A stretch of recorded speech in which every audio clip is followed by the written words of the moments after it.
आज जो बात करने वाले हैं वो लास्ट जो हम लोगों ने गुफ्तगू की थी फियरलेसनेस के हवाले से और उसके मुख्तलिफ पहलू और मुख्तलिफ डायमेंशन को हम लोगों ने जानने की और एक्सप्लोर करने की कोशिश की थी। उसको डिस्कस भी किया था, कुछ उसको कंक्लूड भी किया था, उसका पैरानॉमिक व्यू भी आपके सामने रखा था मैंने। और इसमें भी उसके ऊपर उसी तसलसल के साथ ही बात करेंगे कि आखिरकार पूरा मैकेनिज़्म ऑफ माइंड क्या है, इसको समझने की ज़रूरत है। और ख़ास तौर से जो चाइल्ड साइकोलॉजी है उस पेश नज़र में, उस डायमेंशन में, उस व्यू में उसको समझने की ज़रूरत है। अब बीइंग ए टीचर कैसे होने चाहिए, टीचर को कैसे ट्रेन करेंगे, जो हमारा एकेडमिक स्ट्रक्चर है वो कैसा, इस सारी चीज़ों को देखेंगे। लेकिन उसमें सबसे पहली चीज़ जो आती है, जो सबसे बड़ा चैलेंज है हमारे लिए एज ए टीचर या पूरी एजुकेशन सेक्टर के लिए, पूरे स्कूल के लिए, वेदर इट इज़ प्राइवेट और पब्लिक, पूरे एजुकेशन सिस्टम का जो सबसे सेंट्रल जो इशू है अभी जो बना हुआ है वो है एंग्जाइटी, वो है फियर। आप कोटा में पढ़ रहे हैं, आप गया में पढ़ रहे हैं, आप इंजीनियरिंग की तैयारी कर रहे हैं बीटेक की, या फिर आप मेडिकल साइंस की तैयारी कर रहे हैं, कुछ भी कर रहे हैं, लेकिन जो फियर फैक्टर है वो बहुत बड़ा रोल प्ले करता है एक बच्चे को कामयाब बनाने में और नाकामयाब बनाने में। तो उसके बारे में आज बात करेंगे और उसको स्टेप बाय स्टेप समझने की कोशिश करेंगे। इस टॉपिक को मैंने इसलिए चूज़ किया है, पहले से भी आपको बता दिया था कि इस टॉपिक को मैंने क्यों चूज़ किया है, या फिर मैं अपना वीडियो क्यों बना रहा हूँ, उसके पीछे मेरा ऑब्जेक्टिव क्या है। वो बस इतना सा है कि आज जो स्टूडेंट लाइफ में मैंने प्रॉब्लम फेस की है वो आज के बच्चे ना फेस करें, या फिर फेस कर रहे हैं, मैं देख रहा हूँ कि बिल्कुल गलत डायरेक्शन में जा रहे हैं, जिस डायरेक्शन में बढ़ रहे हैं, जिस डायरेक्शन में जा रहे हैं, उनको बिल्कुल सर्टेनली उनको फेलियर मिलना ही है, या मीडियोक्रिटी पे चले जाएंगे, मीडियोकर बन जाएंगे और कुछ खास जो है एकेडमिक स्टैंडर्ड में या फिर एकेडमिक स्टडीज़ में, एकेडमिक कैरियर में कुछ खास अचीव नहीं कर पाएंगे। ठीक है, मेरा ये नहीं है कि आप IITian बन जाइए, आप कहीं भी चले जाइए, बस ये है कि आप में जितनी भी पोटेंशियल है, हमारे स्टूडेंट में, हमारे बच्चों में जितनी भी पोटेंशियल है, अपने फुल पोटेंशियल को एक्सप्लोर करें, पूरे अपने काम में दिमाग लगा दें, अपने काम में वर्ल्ड क्लास बन जाए। ये सारी चीज़ें और ये एनर्जी, ये इंस्पिरेशन उनके अंदर कूट कूट के भर देना है कि आप कुछ भी कर सकते हैं ज़िंदगी में अगर आप फियरलेस हो गए तो। अगर आपने अपनी साइकोलॉजिकल लेवल पे, अपने साइकोलॉजिकल डायमेंशन पे आपने अपने आप को ट्रेन कर लिया, वैसा ट्रेनिंग मिल गया तो। लेकिन ज़्यादातर और मैक्सिमम ऐसा ही होता है कि कोई आदमी है घर में बैठा हुआ है, ग्रेजुएशन करके मास्टर्स कर लिया है, उसको कोई काम नहीं है, कोई जॉब नहीं, बेचारा बेरोजगार है, घर वाले एडवाइस देते हैं कि भैया जाओ जाके स्कूल में पढ़ाना शुरू कर दो। उसको XYZ कुछ पता नहीं होता, चाइल्ड साइकी के बारे में पता नहीं होता, चाइल्ड साइकोलॉजी उसको सिखाई नहीं जाती, बताई नहीं जाती, या उससे उसका कोई वाकफियत ही नहीं है, उसको कभी पता ही नहीं लगा कि चाइल्ड साइकोलॉजी है क्या। तो करेगा क्या, चला गया स्कूल में पढ़ाने लग गया, उसका अपना मूड अपनी इमोशन बच्चे के ऊपर हावी करने लग गया। बच्चा अगर उसे 1 से 2 बार कुछ चीज़ पूछने लग गया तो वो फिर अपने जो है इमोशन को, अपने रिएक्शन को शो कर रहा है, बच्चे को परेशान कर रहा है। ऐसे टीचर आ रहे हैं हमारे स्कूल सिस्टम में, जहाँ ऐसे टीचर आएंगे तो कुछ हो नहीं पाएगा। Teacher should be the expert of child psychology. उनको बताना, मैं ये नहीं कह रहा हूँ कि आप बैठ के साइकोलॉजी पढ़ना शुरू कर दीजिए और साइकोलॉजिस्ट तैयार करने लग जाइए, लेकिन नहीं, ऐसा नहीं है। लेकिन मैं ये कहना चाह रहा हूँ, मेरा जो स्टैंडर्ड ऑफ व्यू है वो ये है कि आप अगर एक टीचर को ट्रेन कर रहे हैं, हमारे एमएड बीएड में गवर्नमेंट दावा करती है कि हम टीचर को ट्रेनिंग देते हैं, बड़े बड़े इंस्टीट्यूट और बड़े बड़े जो गवर्नमेंट के इदारे हैं वो टीचर ट्रेनिंग के ऊपर काम कर रहे हैं, पर उनको दूर दूर तक भी चाइल्ड साइकोलॉजी सिखाई नहीं जाती है। बच्चे को ट्रेंड कैसे करेंगे वो नहीं सिखाया जाता, टीचर को ही ट्रेंड नहीं कर रहे हैं चाइल्ड साइकोलॉजी के बारे में, तो बच्चे आगे वो टीचर जाके बच्चे को कैसे पढ़ाएगा। ठीक है, तो फियरलेस कैसे होना, फियरलेस की बच्चों के लिए, अब मैं बच्चों से मुखातिब हूँ, अगर वो मुझे सुन रहे हैं तो मैं उनसे मुखातिब हूँ और मैं उनसे ये कहना चाहता हूँ कि फियरलेस बनेंगे कैसे, आप फियरलेस एक्शन लेंगे कैसे। आप फियरलेस एक्शन लेंगे अपने माइंड के मैकेनिज्म को जान के। You should know the very basic nature of your mind, you should know the very basic mechanism of mind. Emotion आएंगी, ऐसा नहीं है कि इमोशन में कोई सर्जरी करवा लो या कोई दवा खा लो तो फियर की इमोशन नहीं आएगी, या कोई मोटिवेशनल लेक्चर सुन लो, कितने भी मशहूर यूट्यूब पे हज़ारों मोटिवेशनल लेक्चर पड़े हुए हैं, आप जाके उनको सुन लीजिए। आप सोचिएगा कि मैं डालूँ यूट्यूब पे हाउ टू बिकम फियरलेस और मैं फियरलेस हो जाऊँगा। ये टॉपिक बहुत इंपॉर्टेंट है, मैं अपना सीरीज ऑफ टॉक इस पे डिलीवर करूँगा, बहुत सारी मेरी स्टडीज़ है, एक्सपीरियंस है, आपके साथ शेयर करूँगा। लास्ट में भी मैंने यही एक्सपीरियंस को अपने शेयर किया था। ये भी एक चेन है, एक सीरीज़ है, एक तसलसल है फियरलेस एक्शन लेने का, वो बराबर चलता रहेगा और मैं इसके ऊपर बात करता रहूँगा और बहुत ही कॉन्फिडेंटली और जितनी भी मेरी नॉलेज है, एक्सपीरियंस आपके साथ शेयर करूँगा। बच्चों को पढ़ाना इंपॉर्टेंट नहीं है, बच्चों को बड़े बड़े इदारे में एडमिशन लेना इंपॉर्टेंट नहीं है, एकेडमिकली सक्सेसफुल होना इंपॉर्टेंट नहीं, इंपॉर्टेंट है कि उनको फियरलेस बनाया जाए।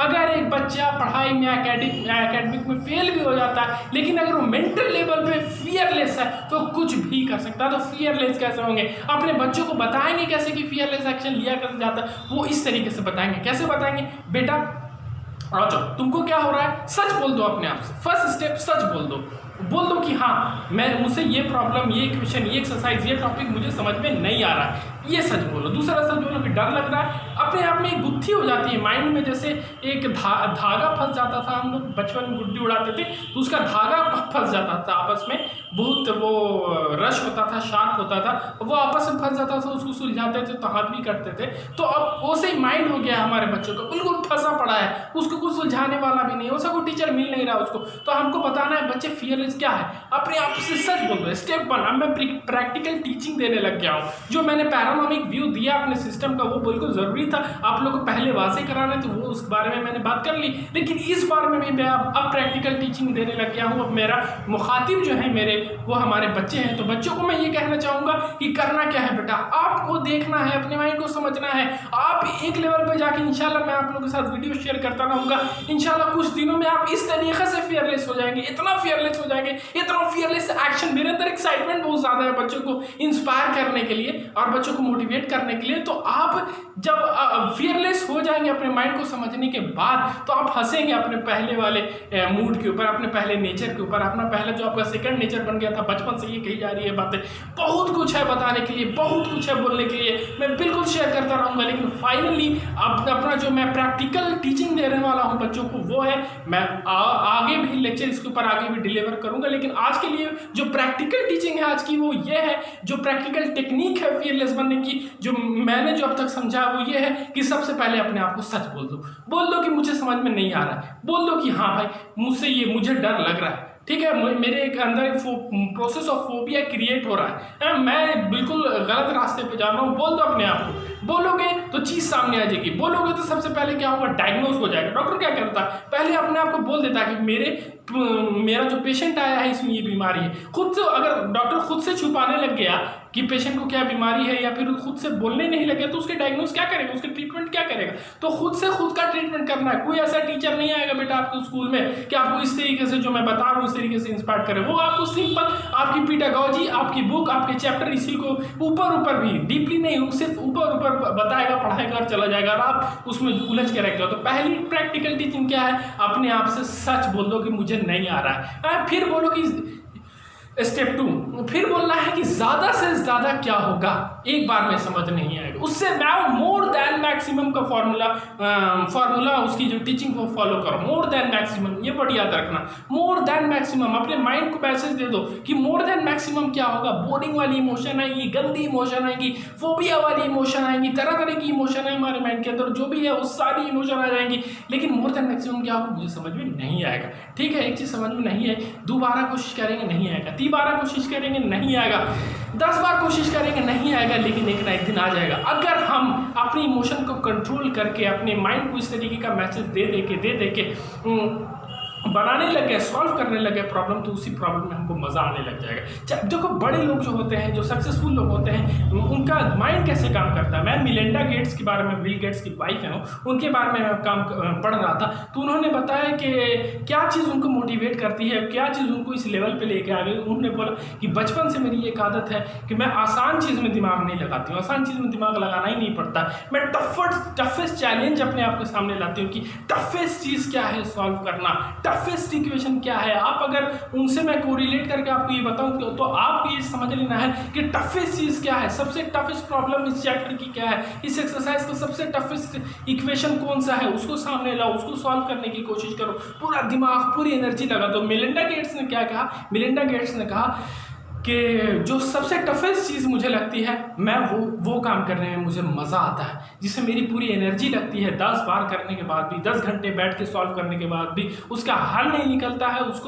उसका हल निकालने में मुझे मज़ा आता है। अगर इजी चीज़ है तो उसमें मुझे मज़ा नहीं आता है। तो उन लोगों ने Melinda and Gates and Melinda Foundation बनाई, तो उसका उन लोगों ने किया कि क्या ऑब्जेक्टिव होना चाहिए, किस चीज़ को वो लोग टारगेट करेंगे। उन लोगों ने अपनी टीम बनाई, टीम ने बोला कि आपको क्या चाहिए, उन्होंने बोला कि वर्ल्ड में जो सबसे बड़ी प्रॉब्लम है, सबसे बिगेस्ट कंसर्न है वो हमारे सामने लाइए। टीम के साथ मिलके वो लोग काम करने लगे, बहुत सारी चैलेंजेस 10-15 चैलेंजेस की शुरू में लिस्ट बनी, उससे में हार्ड गए, 10 में आए, टॉप 10 में आए, उससे भी हार्ड गए, टॉप 5 में, उससे भी हार्ड गए, टॉप 2 में आए। उनका कहना यह है कि वर्ल्ड की जो सबसे बड़ी चैलेंजेस अभी है और आने वाले दिनों में वो क्या है, वो है क्लाइमेट चेंज, वो क्या है, वो है ग्लोबल हेल्थ केयर। तो bill and Melinda Gates foundation जो है वर्ल्ड के सबसे टफेस्ट काम प्रॉब्लम को सॉल्व करने में लगी हुई है। क्लाइमेट चेंज के ऊपर बिल गेट्स की बहुत सारी किताब है, हमारी ये टॉपिक नहीं है, उसके डिटेल में मैं नहीं जाऊँगा, लेकिन कहना ये चाह रहा हूँ कि हाँ है क्या, तो बिल गेट्स का और उसकी वाइफ का जो टारगेट है वो है ग्लोबल हेल्थ केयर को कैसे स्ट्रेंथन किया जाए, है ना, उसके मैकेनिज्म को कैसे बिल्कुल प्योर किया जाए, प्रोसेस कितना स्ट्रांग होना चाहिए,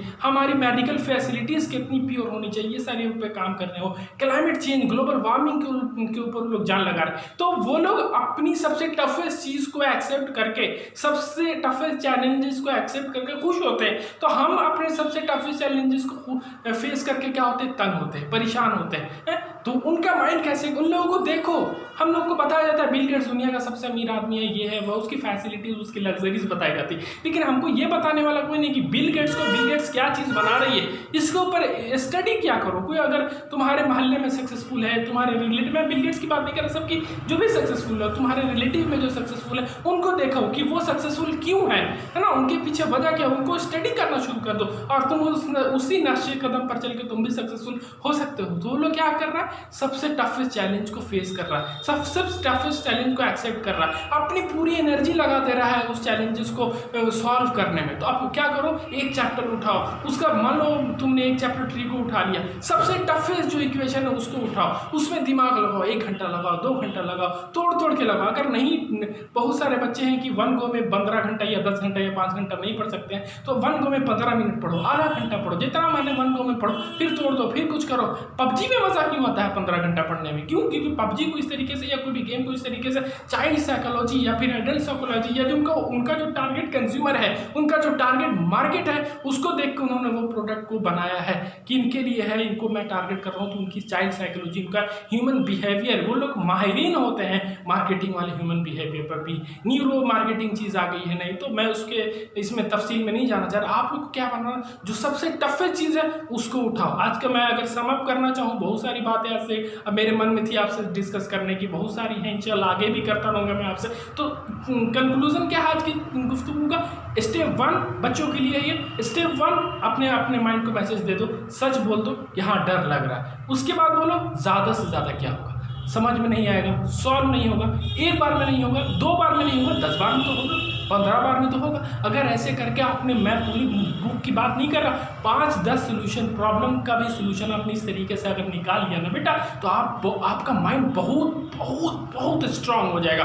आप अपने माइंड को इस तरीके से ट्रेन कर लोगे कि आप रहोगे बहुत सारा आपने एग्जाम्पल सुना होगा कि है 9th क्लास में सॉल्व कर रहे हैं 12th क्लास का मैथमेटिक्स या फिजिक्स का टफेस्ट न्यूमेरिकल, क्यों? वो अपने माइंड तेज नहीं होता, वो अपने माइंड को इस तरीके से ट्रेन कर लेते हैं। तो आप इस तरीके से अपने माइंड को ट्रेन कीजिए, मैं बताऊंगा कैसे ट्रेन किया जाता है, उसमें साइकोलॉजी क्या इन्वॉल्व है वो बताऊंगा, लेकिन कंक्लूजन यही है। स्टेप 1 क्या है? स्टेप 1 है कि अपने आप से सच बोल दो। स्टेप 2 क्या है? स्टेप 2 ये है कि देखो कि ज़्यादा से ज़्यादा क्या होगा, अपने आप को बोलो मोर देन मैक्सिमम क्या होगा। स्टेप 3 क्या है? फाइनल स्टेप है, आज की टीचिंग का 3 स्टेप है, और फाइनल स्टेप क्या है मैं कंक्लूड कर रहा हूँ, बहुत सारी बातें मैंने कही, लेकिन स्टेप 3 और फाइनल स्टेप ये है कि आप जो है ये उठाइए कि सबसे टफेस्ट चीज़ क्या है, जो मैंने bill and Melinda Gates foundation का आपको एग्जाम्पल दिया, उसका इंस्टेंस दिया, तो उससे आप ये सीखिए कि हाँ सबसे टफेस्ट चीज़ क्या है, उसको हम फॉलो करेंगे। सबसे टफेस्ट चीज़ क्या है, सबसे टफेस्ट न्यूमेरिकल क्या है, सबसे टफेस्ट प्रॉब्लम क्या है, सबसे टफेस्ट चैप्टर क्या है, उसको उठाएंगे एज ए